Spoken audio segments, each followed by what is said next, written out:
আজকের রেসিপি বাটা মশলার ঝামেলা ছাড়াই রুই মাছের রেসিপি। এইভাবে রুই মাছের রেসিপি বানিয়ে আপনারা কিন্তু বাড়িতে গেস্ট আসলে পরিবেশন করতে পারেন আর নিজেরাও বানিয়ে খেতে পারেন। এটা খেতে কিন্তু খুব টেস্টি হয়, গরম ভাতের সঙ্গে খেতে কিন্তু খুব সুন্দর লাগে। আপনারা বাড়িতে একবার ট্রাই করে দেখতে পারেন।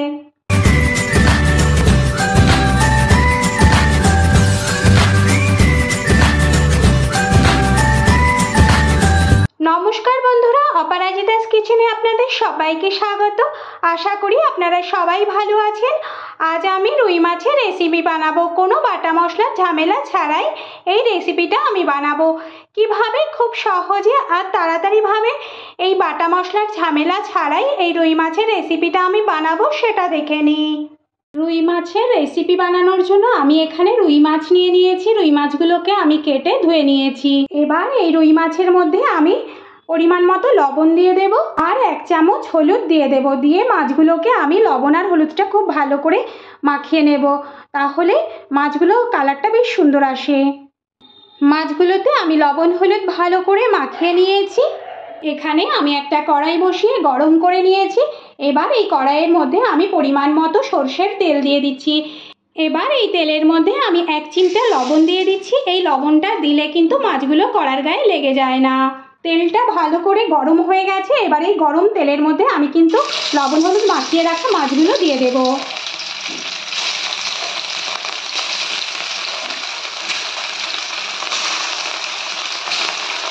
গ্যাসের ফ্লেম মিডিয়াম টু হাইতে রেখে আমি কিন্তু লাল লাল করে মাছগুলোকে ভেজে নেব। একটা সাইড হয়ে গেলে আমি অপর সাইডটা উল্টে দেব। মাছটা আমি লাল লাল করে ভেজে নিয়েছি। এবার আমি মাছটা তুলে নেব।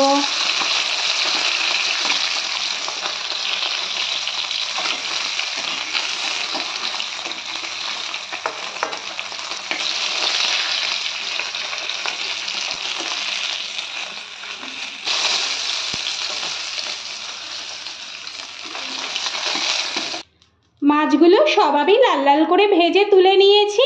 এবার ওই তেলের মধ্যে আমি একটা তেজপাতা ফোড়ন দিয়ে দিলাম, একটা শুকনো লঙ্কা ফোড়ন দিয়ে দিলাম, আর এখানে আমি 1/2 চামচ গোটা জিরে আর একটু গোটা গরম মশলা ফোড়নে দিয়ে দিলাম।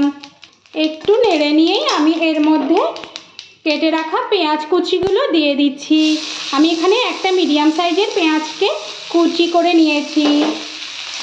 ভালো করে একটু নেড়ে নেব। গ্যাসের ফ্লেম কিন্তু আমি এখন মিডিয়ামে রেখেছি। 2 মিনিট ধরে আমি পেঁয়াজগুলোকে কিন্তু ভালো করে নেড়ে চেড়ে ভেজে নিয়েছি। পেঁয়াজগুলো থেকে গন্ধ বেরিয়েছে। এবার আমি কিন্তু এখানে 7-8টা রসুনের কোয়াকে কুচি করে নিয়েছি, সেটা দিয়ে দিলাম। একটু ভালো করে আমি কিন্তু রসুন আর পেঁয়াজটাকে ভেজে নেব। আমি কিন্তু এই রেসিপিতে কোনো বাটা মশলা ব্যবহার করব না, সেজন্য আমি কিন্তু সমস্ত মশলাগুলোকে কুচি করে নিয়েছি। এখানে আমি 1 চামচ আদা কুচি নিয়েছি, আদা কুচিটা কিন্তু দিয়ে দিলাম। রসুন আর পেঁয়াজটা কিন্তু আমি ভালো করে ভেজে নিয়েছি, তারপর আদা কুচিটা দিয়ে দিলাম। ভালো করে একটু ভেজে নেব। আদা রসুন আর পেঁয়াজটা কিন্তু আমি খুব ভালো করে ভেজে নিয়েছি। এবার এর মধ্যে আমি একটা মিডিয়াম সাইজের টমেটোকে কুচি করে নিয়েছি, সেটা দিয়ে দিলাম। ভালো করে নেড়ে নেব। টমেটোগুলো দিয়ে আমি কিন্তু একটু নেড়ে নিয়ে এর মধ্যে পরিমাণ মতো লবণ দিয়ে দিচ্ছি। আমি কিন্তু আগেই মাছ ভাজার সময় একটু লবণ ব্যবহার করেছি, সেজন্য আমি কিন্তু অল্প পরিমাণ লবণ দিলাম। আপনারা আপনাদের পরিমাণ মতো লবণটা দেবেন। এবার এর মধ্যে আমি 1/2 চামচ হলুদ গুঁড়ো দেব। এবার এর মধ্যে আমি 1/2 চামচ ধনে গুঁড়ো দেব, 1/2 চামচ জিরে গুঁড়ো দেব, 1/2 চামচ কাশ্মীরি লাল লঙ্কার গুঁড়ো দেব, আর এখানে আমি অল্প একটু শুকনো লঙ্কার গুঁড়ো দিচ্ছি। আপনারা কিন্তু এই লঙ্কার গুঁড়োটা আপনাদের স্বাদ অনুযায়ী ব্যবহার করবেন। এবার সমস্ত মশলাগুলোকে আমি ভালো করে একটু ভেজে নেব।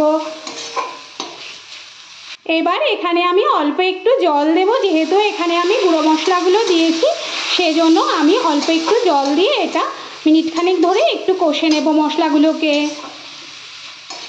টমেটোগুলো আমার কিন্তু সিদ্ধ হয়ে গেছে। তবে আপনারা কিন্তু এখানে টমেটোটাকে পেস্ট করে নিতে পারেন, তবে আমি এখানে যেহেতু বাটা মশলা ছাড়া রান্না করছি সেই জন্য টমেটোটাকে আমি কিন্তু কুচি করে নিয়েছি। আপনারা কিন্তু এই মশলাগুলো পেঁয়াজ, রসুন, আদা, এই জিরে এগুলো কিন্তু আপনারা সব বেটে নিতে পারেন, তবে আমি আজকে বাটা মশলা ছাড়াই রান্না করছি বলে সব কুচি করে নিয়েছি। মশলাটা আমি কিন্তু ভালো করে ভেজে নিয়েছি, মশলা থেকে তেল ছেড়ে দিয়েছি। এবার এর মধ্যে আমি পরিমাণ মতো জল দিয়ে দেব। জলটা আমি দিয়ে দিচ্ছি, তবে আমি কিন্তু এখানে বেশি গ্রেভি রাখবো না, সেজন্য আমি 1 বাটি পরিমাণ জল দিলাম। আপনারা কিন্তু আপনাদের পরিমাণ মতো জলটা দেবেন। এবার আমি এটা ঢেকে দিয়ে 5 মিনিটের জন্য ফুটিয়ে নেব। 5 মিনিট হয়ে গেছে, এবার আমি একটু তুলে গ্রেভিটা একটু নেড়ে দেব। এবার এর মধ্যে আমি একটা কাঁচা লঙ্কা দিয়ে দিচ্ছি, আপনারা আপনাদের স্বাদ অনুযায়ী এই লঙ্কাটা দেবেন। এবার আমি এখানে ভেজে রাখা মাছগুলো দিয়ে দেব। গ্যাসের ফ্লেম কিন্তু আমি মিডিয়াম টু হাইতেই রেখেছি। মাছগুলো দিয়ে আমি কিন্তু ভালো করে এটা নেড়ে দিয়েছি, আর গ্যাসের ফ্লেম কিন্তু আমি মিডিয়াম টু হাইতেই রেখেছি। রেখে আমি কিন্তু ঢেকে দিয়ে আরও 5 মিনিট ফুটিয়ে নেব।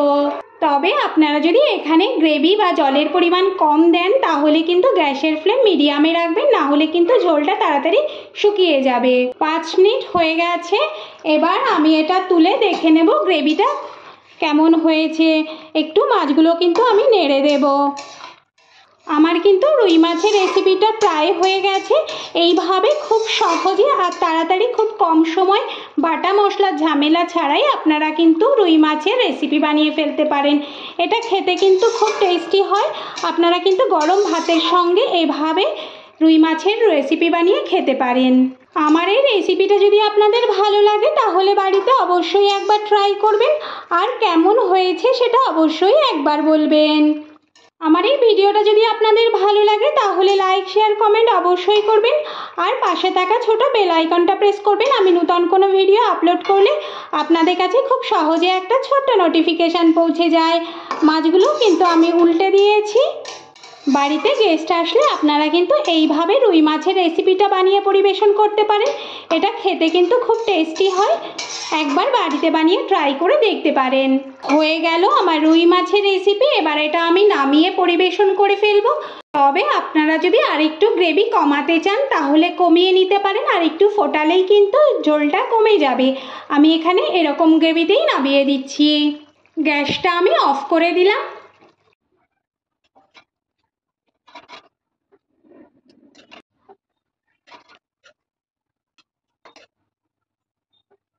হয়ে গেল বাটা মশলার ঝামেলা ছাড়াই রুই মাছের রেসিপি।